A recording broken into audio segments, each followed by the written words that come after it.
बाख्नाय सोलायदों आरो जाय बिथांमोनखौ बानायनानै दों बे बानायगिरि बिथांमोनखौबो दिनैहाय जोंनि गासै बड'लेण्डनि रायजो राजाफ्रा बाख्नायदों। सरकार बिथांमोनहा बेखौ जाहाथे मोजाङै खालामनानै दोनफिनो, जाहाथे बे नेम प्लेटआ बे आगोलाव जेरै दंमोनहाय बिदि जाहाथे खालामनानै दोनफिनो आं बेखौ गुरै खावलायबाय। প্ৰিন্সিপাল ছেক্ৰেটাৰীৰ নামটোৱে এই নাম ফলকটোত আছে, তাৰ পিছতো কোনোবা দুষ্কৃতিকাৰীয়ে আচলতে এই নাম ফলকটো এনেকৈ যেনেকৈ লগাই দিয়া আছিল তাৰ পৰা বাহিৰত ওলাই দিয়া হৈছে। ইয়াতকৈ দুৰ্ভাগ্যজনক কথা হ'ব নোৱাৰে। চেষ্টা কৰি দিব লাগে আৰু নাম ফলকটো যেনেকৈ আছিল তেনেকৈ থাকিব লাগে। আমি 2 দিন সময়সীমা বান্ধি দিছোঁ। 2 দিনৰ ভিতৰত এই কামখিনি কৰিব বুলি বিটিআৰ প্ৰশাসনক মই অনুৰোধ কৰিছোঁ। আৰু যদি আপোনালোকে কৰিব নোৱাৰে তেনেহ'লে 2 দিন পিছত আমি আহি সেই নাম ফলকটো আৰু এই লাইটৰ ব্যৱস্থা কৰিব লাগিব বুলি মই ভাবিছোঁ। बे समावहाय जोङो जोंनि बड'लेण्डनि राजधानी जे हाबजेननाय जोंहा कारिगाव मोनसे एन्ट्रेन्स गेट दं आरो बे गेटखौहाय जोंनि दोरोङारि हारिमुवारि आगजुफोरजोंहाय बानायनाय बे गेटआ जोबोर समायना। बे गेटखौहाय जोङो अपेनिं खालामनाया जोंनि बाथि बिटिसि बिसायख'थिनि एसे सिगां खालामनाय जादों। दा खालामखांनानै जोबोर समायना रमायना बयबो बाहाय फैनानै मोनसे जोंनि दोरोङारिनि जिहेतु दामजुजों बानायनाय हिसाबै बाहाय गोबां मानसिफ्रा फैनानै बाख्नाय सोलायदों आरो जाय बिथांमोनखौ बानायनानै दों बे बानायगिरि बिथांमोनखौबो दिनैहाय जोंनि गासै बड'लेण्डनि रायजो राजाफ्रा बाख्नायदों। दा बेखौहाय जोंबो गोसो गोथारै बिराद बरायदोंमोन। नाथाय दिनै फैनानै नुफैबाय बे समावहाय बे गेटखौ बानायनायनि मुङावहाय जिहेतु बै समाव मोनसे गभर्नमेन्ट दंमोन, इउपिपिएलनि गभर्नमेन्ट मानगोनां प्रमद बर' सार दैदेननाय गभर्नमेन्ट, बिथाङा जिहेतु बानायदों हिसाबै बेहाय मोनसे नेम प्लेट दंमोनहाय। बे नेम प्लेटआवहाय जोंहा दंमोन प्रमद बर' CEM बिटिआर, लोगोसे बाहाय दंमोन in present of Urkhao Brahma आरो जोंनि सानजा क'क्राझारनि जोंहा MLA बिथां लरेन्स इस्लारि बिथां,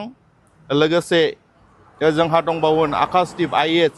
प्रिन्सिपाल सेक्रेटारि बिथांमोननि बाहाय नेम प्लेट बेखौ बानायनायाव होनाय जादोंमोन। नाथाय बे नेम प्लेटआ दिनैहाय गुगानानै दङ आरो बे गुगानायखौहाय जोङो दिनैहाय नुनानै दुखु मोनदों। खारन जोंनि राजधानी क'क्राझाराव हाबजेननाय बे गेटआ बेबायदि अबस्थायाव जानांगौब्ला आरो भबिष्यतआव जोङो जोंनि बे गोजोननि जे क'क्राझार बेखौहाय जों बोरै लाखिगोन, जों बे मोनसे साननाय फैदों। दा बेखायनो जे परिबेसाव बे जा गुगादों बा सोरबा गोसो जानानै बेखौ जुदि बोखारदोंब्ला थाबैनो बेखौहाय आङो बेक्तिगत हिसाबै आरो रायजोनि जानानै आङो खावलायनो लुगैदों, नैबे नेम प्लेटखौहाय डिपार्टमेन्टेलि एबा जोंनि बर्तमाननि मानगोनां हाग्रामा महिलारि बिथां दैदेननाय जे बिटिआर सरकार बिथांमोनहा बेखौ जाहाथे मोजाङै खालामनानै दोनफिनो, जाहाथे बे नेम प्लेटआ बे आगोलाव जेरै दंमोनहाय बिदि जाहाथे खालामनानै दोनफिनो आं बेखौ गुरै खावलायबाय। खारन जोंनि नैबे बिटिसिखौहाय जों ओरैनो गोरलैयै मोनाखै, बयबो बेखौ मिथिगौ आरो बेखायनो जोंनि नैबे बिटिसिखौहाय जेब्लायबो गोजोनै जों लाखिनांगोन। बेबायदि खामानि मावनानै जोंनि नैबे गोजोन जाखानाय जिहेतु बिटिसि बा बिटिआर बेखौहाय जाहाथे गुबुंले खालामनो रावबो दा नाजाथों, आं बेखौ बिटिसि बिटिआर बासिनि गासै रायजो राजानि खाथियाव खावलायबाय। आरो दिनैहाय बाहाय जों नुफैबाय फैनानै जिहेतु जों दा एसे सान हाबनायखाय एसे बाहाय खोमसि खोमलाव जादों, नाथाय बाहाय मोनसे लाइट्स दंमोन,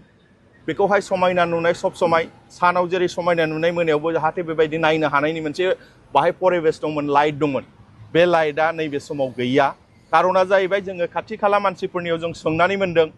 बे लाइटआ सप्ता खनसेनि सिगां डिपार्टमेन्टआ बाहाय बिल होनो हायैनि थाखाय बे लाइट फैनांगौ बेखौहाय जे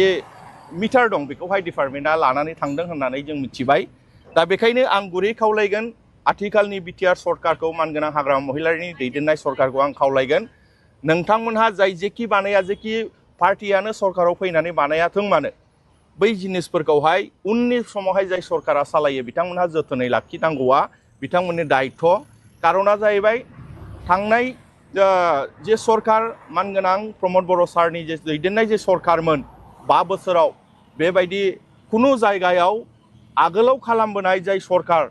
मानगोनां हाग्रामा महिलारिया जिहेतु 15 बोसोर सरकार सालायबोदों बिथाङाबो गोबांथार बेबायदिनो गुबुन गुबुन जायगायाव बानायदों बिथांनि बानायनायखौ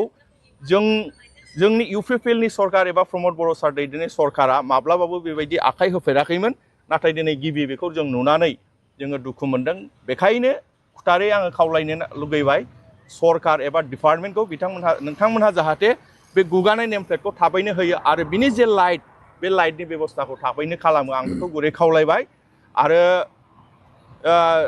जोङो थाबैनो खालामजानो लुगैदों साननै सानथामनि गेजेरावनो खालामजानो लुगैदों आरो जुदि खालामनो हायाब्ला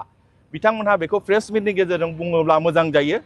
जोंनो खुद फैनानै बेखौहाय जों मोजाङै खालामगोन बिथांमोनहा जुदि खालामनो हायाब्ला बेखायनो सानथाम सानब्रैनि गेजेराव बिथांमोनहा खालामोब्ला मोजां जुदि खालामाब्ला जोंनो फैनानै बेखौ खालामफैनो जोङो आवगायबोगोन नोंथांमोनहा बाहाय जाहाथे जोंनि फारसे गुबुन जेबो साना बेखिनिखौ आं खावलायनानै नैबे समावहाय बाहाय नुफैनानै आंनि जे दुखु फोरमायनाय बेखिनियावनो आं फोजोबबाय गोजोन्थों आसलते चाওক কোকৰাঝাৰ যি আমাৰ বিটিচি তথা বিটিআৰৰ ৰাজধানী কোকৰাঝাৰ চহৰলৈ যোৱাৰ আগত যিটো আমি এটা গেট পাইছোঁ সেই গেটটো আচলতে নিৰ্মাণ কৰিছিল আমাৰ প্ৰমোদ বড়ো চৰকাৰ প্ৰমোদ বড়ো ডাঙৰীয়াই এই গেটখন ইমান আটক ধুনীয়া এখন গেট এই আটক ধুনীয়া গেটখন নিৰ্মাণ কৰা হৈছিল এটা দুখৰ বিষয় সঁচাকৈ দুখ লাগিছে এই গেটখনৰ যেতিয়া উদ্বোধন কৰা হৈছিল সেই উদ্বোধনৰ সময়ত নাম ফলক যিটো আছিল সেই নাম ফলকত চাইছে আপোনালোকে গেটৰ সন্মুখত নাম ফলকটো আছিল এই নাম ফলকটো উঠাই দিয়া হৈছে কোনবা দুষ্কৃতিকাৰীয়ে এই নাম ফলকটো উঠাই দিছে ইয়াতকৈ দুৰ্ভাগ্যজনক কথা হ'ব নোৱাৰে আৰু এই গেটত ৰাতিত লাইট জ্বলি আছিল চাওক লাইট আজিৰ তাৰিখত সেই লাইটটো বন্ধ কৰি দিয়া হৈছে বা দুষ্কৃতিকাৰীয়ে এই লাইটৰ যি কানেকশ্যন আছে সেইটো কাটি দি থোৱা হৈছে মই বিশেষকৈ অনুৰোধ কৰিব বিচাৰিছোঁ আমাৰ বিটিচিৰ যি চৰকাৰ এই অতি শীঘ্ৰে যাতে এই গেটখনৰ যি নাম ফলকটো আছে এই নাম ফলকটো য'ত যেনেকৈ উদ্বোধনী সময়ত যেনেকৈ ৰখা হৈছিল তেনেকৈ যাতে ৰাখে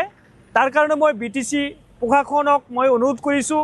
ইয়াতে এই নাম ফলকটোত আমাৰ প্ৰাক্তন বিটিআৰৰ CM প্ৰমোদ বড়ো চাহাবৰ নামটো আছিল উৰ্খাওগৰা ব্ৰহ্ম ডাঙৰীয়াৰ নাম আছিল লৰেন্স ইছলাৰী আমাৰ MLA প্ৰিন্সিপাল ছেক্ৰেটাৰীৰ নামটোৱে এই নাম ফলকটোত আছে তাক মই অনুৰোধ কৰিছোঁ ইয়াতে এই নাম ফলকটোত আমাৰ প্ৰাক্তন বিটিআৰৰ CM প্ৰমোদ বড়ো চাহাবৰ নামটো আছিল উৰ্খাওগৰা ব্ৰহ্ম ডাঙৰীয়াৰ নাম আছিল লৰেন্স ইছলাৰী আমাৰ MLA তাতকৈ ডাঙৰ কথা আৰু এটা আছে যে এই বিটিচিৰ যোনজন প্ৰিন্সিপাল ছেক্ৰেটাৰীৰ নামটোৱে এই নাম ফলকটোত আছে তাৰ পিছতো কোনবা দুষ্কৃতিকাৰীয়ে আচলতে এই নাম ফলকটো এনেকৈ যেনেকৈ লগাই দিয়া আছিল তাৰ পৰা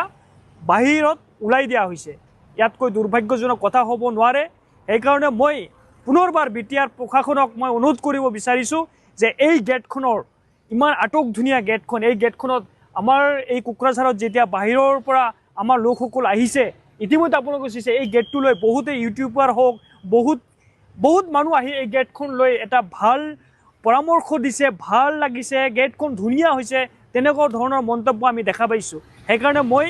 শেষৰবাৰ অনুৰোধ কৰিছোঁ যে এই গেটটো য'ত যেনেকৈ এই লাইটখন যেনেকৈ আছিল লাইটখনটো হ'ব লাগে যাতে ৰাতিৰ এন্ধাৰত গেটখন ভালকৈ